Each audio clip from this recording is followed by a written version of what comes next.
आपका ट्विटर की ओर से अभिवादन स्वीकार करें आदित्य का। हमारे देश का भविष्य यानी कि विद्यार्थी की एक बड़ी संख्या अपने घरों से दूर रहकर पढ़ाई करती है, जिसमें छात्र और छात्राएं दोनों शामिल होते हैं। अगर वो घर से दूर रहते हैं तो उस दौरान वो बीमार भी पड़ते हैं। बीमार पड़ने के दौरान उनको कई तरह की बातें आती है सामने कि क्या हम मेडिकल स्टोर से जाकर खुद दवाई ले लें या फिर किसी डॉक्टर की सलाह से कोई दवाई को लें। इस संदर्भ में बात करने के लिए आज हमारे साथ दिल्ली के मशहूर डॉक्टर हैं, जो अपना परिचय देंगे और बताएंगे कि किन स्थितियों में विद्यार्थियों को दवा लेनी चाहिए और किन स्थितियों में उन्हें बिना डॉक्टर की सलाह की दवाई लेना ठीक नहीं है। जी सर, आप अपना परिचय बताएं। मैं डॉक्टर उत्पल कुमार देव शर्मा। मैं सेंट्रल गवर्नमेंट में हूँ, सीजीएचएस में हूँ। बस इतनी है मेरा। तो इसमें जो एक ये है कि बच्चे के नॉर्मली जो पढ़ने के लिए आते हैं, जो ट्यूटर कोचिंग में आते हैं, उनके जो कम उम्र के बच्चे होते हैं तो इनकी कॉमन प्रॉब्लम्स होता है। कुछ कॉमन प्रॉब्लम्स दो तीन चार ही होते हैं नॉर्मली, जैसे बुखार, जैसे इंडाइजेशन, डायरिया, सर्दी जुकाम। तो इनके लिए नॉर्मली जैसे होता है कि बच्चा फटाफट जाके पैरासीटामोल ले लेता है बुखार के लिए। जी। पैरासीटामोल सेफ ड्रग है, मगर इतनी सेफ है नहीं कि अपने जितने मर्जी ले लो। तो जी। पैरासीटामोल के लिए जो होता है कि नॉर्मली एक, अगर किसी को कोई प्रॉब्लम नहीं है, बेसिकली जिस पेशेंट की कोई ट्यूबरकुलोसिस कुछ हिस्ट्री है, पहले उसकी ट्यूबरकुलोसिस था, नीचे था, तो उनके लिए सावधान होना चाहिए। पैरासीटामोल इतना यूज नहीं होना चाहिए। पैरासीटामोल नॉर्मली एक बच्चा 3 बार ले सकते हैं दिन पे। जैसे 500 मिलीग्राम दिन में 3 बार ले सकते हैं, अगर उसकी बुखार ज़्यादा है तो। ये है बेसिक बात। अगर बुखार अगर उनको कम नहीं हो रहा है तो कुछ जांच में जाना पड़ेगा, तब तो उनकी जांच वाच करने का बाद फिर कुछ डॉक्टर से सलाह लेना पड़ेगा उनको। जी सर, मुझे बताएं कि कुछ ऐसे सिम्टम होते हैं जो छात्र और छात्राओं को आते रहते हैं, जिसमें उनका लक्षण बीमारियों का क्रॉनिक या एक्यूट इन दोनों स्थितियों में हो सकता है। तो कुछ सिम्टम आप ऐसे जरूर बताएं जो क्रॉनिक के हो सकते हैं, जो कि मैं ऐसा महसूस होता है कि वो एक्यूट के हों, यानी कि शॉर्ट टर्म डिजीज हो वो, लेकिन विद्यार्थी वहां धोखा खा जाते हैं और वो नजरअंदाज कर देते हैं बीमारियों को। तो प्लीज उसको स्पेसिफाई करें। हाँ, एक्यूट एंड क्रॉनिक डिजीज दो दो वैरायटी होता है। एक्यूट में जो अभी एक्यूटली उनके हो रहा है, इमिडिएटली हो रहा है। क्रॉनिक में बहुत दिन से उनकी पुराना बीमारी है। तो ये जो मैंने बता रहे थे, जैसे कुछ बुखार, जैसे इंडाइजेशन। अगर इंडाइजेशन की बात करो तो ये जैसे बाहर की खाना खा लिया, तो इनकी पेट में बदहजमी हो गया, इनकी प्रॉब्लम हो रहा है कुछ ज़्यादा। तो ये सब होता है एक्यूट। जी। जैसे डायरिया हो गया, बाहर के खाने से डायरिया हो सकता है। ठीक है। तो जैसे एमीबियासिस, बाहर के खाने से एमीबियासिस भी हो सकता है। ये सब क्रॉनिक नहीं है। क्रॉनिक जैसे कुछ पेशेंट को, तो जैसे किसी का हार्ट डिजीज पहले से ही हो, किसी का कोई ब्रोंकियल एजमा टाइप की बीमारी हो, हाँ, किसी का डायबिटीज हो, ये तो डिफरेंट इशू है। ये सब के लिए तो उनको जाना ही पड़ेगा कोई स्पेशलिस्ट के पास, नहीं तो कोई अस्पताल में जाकर उनको ट्रीटमेंट करना पड़ेगा। मगर जो बेसिक प्रॉब्लम होती है बच्चे की, जो जब आते हैं तो जैसे बाहर की खाना खा लिया, जैसे गर्मी से आते हैं फटक से उन्होंने ठंडे पानी पी लिया और उनकी छींक शुरू हो गया, बुखार आ गया, ऑल दिस थिंग्स, ये होते हैं एक्यूट स्टेज होते हैं। इसमें कोई इतनी घबराने का बात नहीं है। हर चीज के लिए डॉक्टर के पास जाना भी मुश्किल होता है रात में, तो ये ले सकते हैं। जैसे पैरासीटामोल मैंने बताया बुखार के लिए, सेट्रिजिन ले सकते हैं इन्होंने, जैसे सर्दी जुकाम के लिए। जी। जैसे पैरासीटामोल के बारे में मैंने बताया कि इतनी जैसे लेने में जो थपथन होना चाहिए थोड़ा सा, जैसे दिन में 3 बार मैक्सिमम, दिन में 2 बार लो तो ठीक है। सेट्रिजिन जैसे रात में एक ले लो, सेट्रिजिन कहते हैं इसको। इसमें ज्यादा नींद भी नहीं आता है। इसके साथ साथ एक और एक लिवोसेट्रिजिन, उसका नाम है टेक्साइन नाम के, मिल जाता है लिवोसेट्रिजिन। ये भी अच्छा होता है, 5 मिलीग्राम की होता है। सेट्रिजिन 10 मिलीग्राम की होता है। तो ये कोई भी एक टैबलेट आप रात में ले लो, प्लस एक पैरासीटामोल ले लो, तो आपकी काफी आराम मिलेगा। और धीरे धीरे आपको ठीक भी हो जाएगा, क्योंकि ये वायरल हो रहा है बेसिकली। जी। जी। अगर आपकी पेट की बीमारी है, पेट, आपने बाहर की खाना खा लिया, आपकी एमीबियासिस हो गया, तो इसमें इसके लिए आपको करना पड़ेगा कि अगर डॉक्टर डॉक्टर के पास जाओगे, बस रात में हो गया तो बस आप इमीडिएटली दुकान से ले लो। जैसे आजकल अच्छा होता है कि रिफॉक्सिमिन टैबलेट आता है, नहीं तो जो सिप्लॉक्स टीजेड, सिप्रोफ्लॉक्सासिन टीजोल कॉम्बिनेशन होता है, ये सब चीज आप ले सकते हो दिन में 2 बार। रिफॉक्सिमिन भी दिन में 500 मिलीग्राम, सॉरी 400 मिलीग्राम दिन में 2 बार। अब इसकी वैरायटी भी है, 550 मिलीग्राम भी है, जो भी है 400 मिलीग्राम दिन में 2 बार 5 दिन ले लीजिए। जी इसके साथ एक एंटासिड ले लीजिए, पेंटोसिड एंटासिड ले लीजिए। मगर हर चीज करते हैं कि 3-4 दिन की, 4-5 दिन की एक कोर्स कर लीजिए, उसके बाद बंद कीजिए। कंटिन्यूसली मत लीजिए। जो जो ये टैबलेट्स होते हैं, टैबलेट्स की साइड इफेक्ट्स भी है। जैसे पेंटोसिड जैसे आप लेना शुरू कर दोगे, कंटिन्यूसली लेना शुरू कर, एसिडिटी हो रहा है और फटाफट पेंटोसिड जैसे ले रहे हो, ये भी गलत है। पेंटोसिड जैसे में कैंसर भी पैदा होता है। तो बहुत सारे विदेश में ये बैन ड्रग्स में चले गए, जी मगर यहाँ जी इंडिया में चल रहा है, प्रॉब्लम नहीं है, आप ले सकते हो। उसमें होता है कि आपकी एसिडिटी चले गए तो बंद कर दो उसको। तो ये जी आपकी एमबीबीएस इसलिए तो डायरिया के लिए अच्छा है। डायरिया के लिए सबसे अच्छा ट्रीटमेंट है कि पानी, पानी में थोड़ा सा नमक डालो, पिंच ऑफ सॉल्ट, उसमें नींबू डाल दो थोड़ा सा। नहीं तो ओआरएस खरीद के ओआरएस में पीते रहो, तो आपकी जो है कि जो डिहाइड्रेशन हो नहीं रहेगा, आप उससे बच जाओगे फास्टिंग, तो धीरे धीरे ठीक हो जाएगा। सर, आपने बहुत अच्छा बताया कि जो दवाइयाँ हैं वो ले सकते हैं और एक लिमिट पीरियड तक वो लें ताकि उसका बैड इम्पैक्ट बॉडी पे ना आए। हाँ। जी। सर, एक क्वेश्चन और था विद्यार्थियों से जुड़ा हुआ कि जब वो पढ़ाई करते हैं तो उस दौरान उनको सिर दर्द होता है।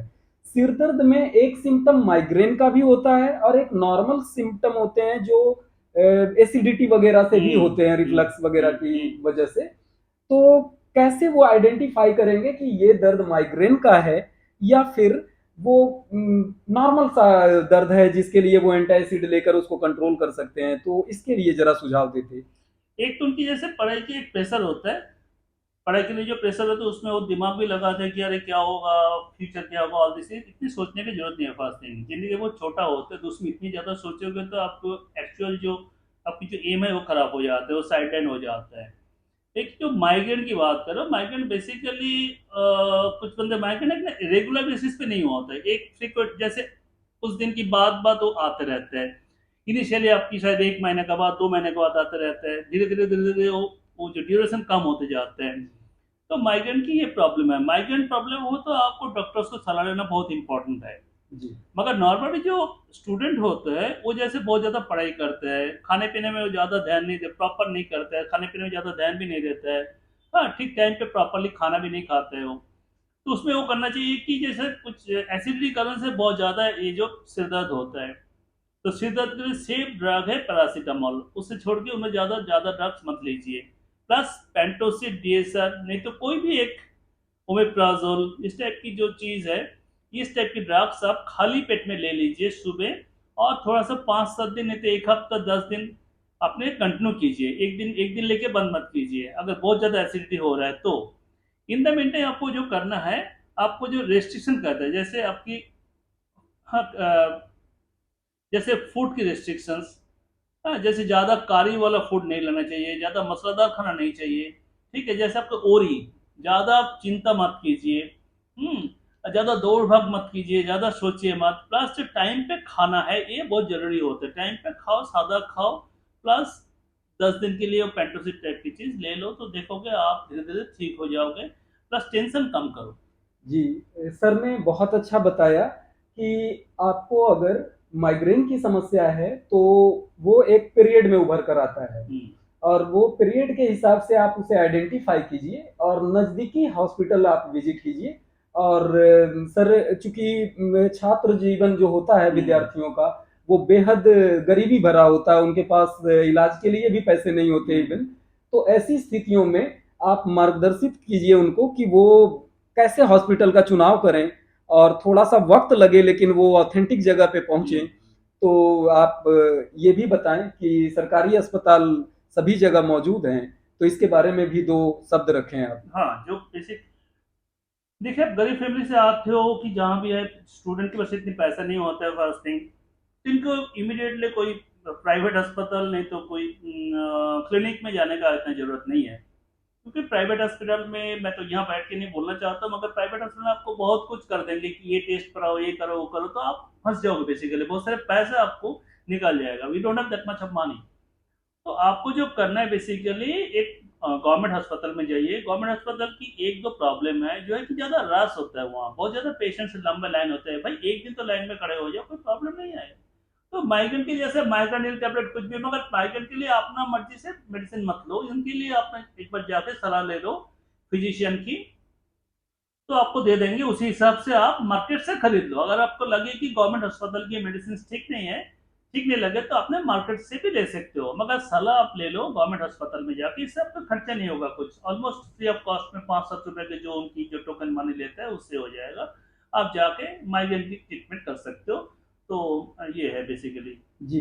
सर ने बहुत अच्छा बताया है कि आप नज़दीकी सरकारी अस्पताल जाइए, भले ही वहाँ थोड़ी रश होती है, तो मैं विद्यार्थियों से देश के छात्र छात्राओं से ये अनुरोध करूँगा कि बच्चे आप युवा काल में हो, सबसे बलवान उम्र होता है ये, और इस उम्र में आप लाइन में लगने से ना घबराइए, ये आपके सेहत का सवाल है। आपका ट्यूटर ने पहल किया है कि सिर्फ आपका एडुकेशन का समस्या को हल नहीं करेगा, बल्कि वो आपके स्वास्थ्य की समस्या पे भी चर्चा करेगा, वो आपके सामाजिक बिंदुओं पे भी चर्चा करेगा, राजनैतिक और प्रशासनिक सभी बिंदुओं पे वो चर्चा करके आपको एक दक्ष बनाने की कोशिश करेगा, ताकि आप प्रशासक जब बने तो आप कहें कि आपका ट्यूटर ने हमें बहुत कुछ सिखाकर भेजा है यहाँ तक। डॉक्टर साहब हमारे साथ हमेशा दिखाई देंगे। आपकी जो कुछ भी समस्याएं हों, आप हमें लिखकर भेजिए या कॉल करके बताइए, चाहे आप छात्र हों या छात्राएं हों, देश के जिस हिस्से में आप रह रहे हों, आप जरूर हमें संपर्क कीजिए। हम आपके साथ हैं, आपके सहयोग के लिए ही हम आए हैं और इस पहल को किया है। डॉक्टर साहब क्या कहते हैं आप इस पहल के बारे में हमारी टीम को? ये बहुत ही अच्छा इनिशिएटिव है मेरे ख्याल से, क्योंकि जरूरत है। हर बंदे के लिए इतनी पैसा नहीं होता है कि लाखों लाखों रुपए खर्चे करके दूर दूर जाए। अगर घर के पास हो जाए इस टाइप की जो एजुकेशन सिस्टम, एजुकेशन तो चाहिए, एजुकेशन बिना आप आगे नहीं बढ़ सकते हो। और इंडिया में युवा संप्रदाय ज़्यादा है अभी, जैसे गुड इनिशिएटिव और गुड फॉर्चून, जैसे एजेड पर्सन ये इतने कम है, मगर युवा संप्रदाय ज़्यादा है। That is our saying at present, हमारे शक्ति है। तो युवा संप्रदाय जितने शिक्षा प्रॉपर ले, तो उनकी उतना देश के लिए काम आएगा। इवन विदेश में भी जा सकते हैं, तो फॉरेन मनी भी आ सकता है, तो all this things will come. तो first you have to take education, आपको पहले एजुकेशन लेना चाहिए। और एजुकेशन में ऐसा बंदा के पास जाना चाहिए जिसकी सब कुछ प्रॉपर है, ठीक है। तो फॉल्स जगह पे मत जाइए, कोई गलत जगह पे मत जाइए कि एजुकेशन नाम पे वो पूरा उड़ा देता है, आपके सारे पैसे उड़ा दिया, काम में कुछ नहीं आए। तो मैंने देखा ठीक है, बहुत ही अच्छा, आप स्टार्ट कीजिए, आप मेंटली फिजिकली स्ट्रांग रहिए, और इतनी कुछ अपने आप को इतनी प्रेशर मत दीजिए, टेंशन मत लीजिए। लाइफ बहुत ही शॉर्ट होता है, तो अपने आराम से अपने लिए ऊपर वाला के ऊपर भरोसा रखिए। रेस्ट पर you just depend on God.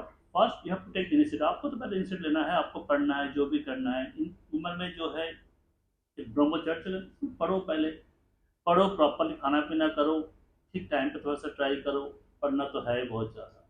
Ji.